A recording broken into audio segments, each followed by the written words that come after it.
అందరికీ నమస్కారం అండి. కొడాలి నాని ఈ పేరు తెలియనటువంటి వ్యక్తి లేడు, ఈ పేరు తెలియనటువంటి రాజకీయ నాయకుడు లేడు. ఎందుకంటే ఆయన మీడియా ముందుకు వస్తే ఆ విధంగా బూతుల పురాణం కావచ్చు రకరకాలుగా మాట్లాడి ఒక వ్యవస్థనే భ్రష్టు పట్టించాడు. ఇప్పుడున్నటువంటి పరిస్థితుల్లో ఆయన ఆరోగ్యం అనేది కొంచెం క్షీణించి ముందులో హైదరాబాద్లో ఒక ప్రైవేట్ హాస్పిటల్కి తరలించారు.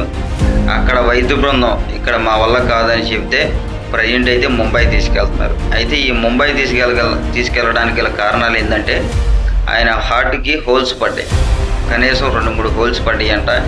ఈ హోల్స్కి సర్జరీ చేస్తేనే అది కేవలం ముంబైలోనే చేస్తారంట. అక్కడ చేస్తే మాత్రమే కొంచెం రికవర్ అయ్యే అవకాశం ఉందంట. ఏదైనా కానీ మిత్రుడైనా శత్రుడైనా కానీ పరిస్థితి బాగానప్పుడు బాగుండాలని కోరుకోవాలి. కాబట్టి ఆయన ఎప్పటిలాగానే ఆరోగ్యంతో బయటికి రావాలని, బయటకు వచ్చి మళ్ళీ ప్రజల మధ్యలో యాక్టివ్గా ఉండాలని ప్రతి ఒక్కరూ కూడా కోరుకుందాం.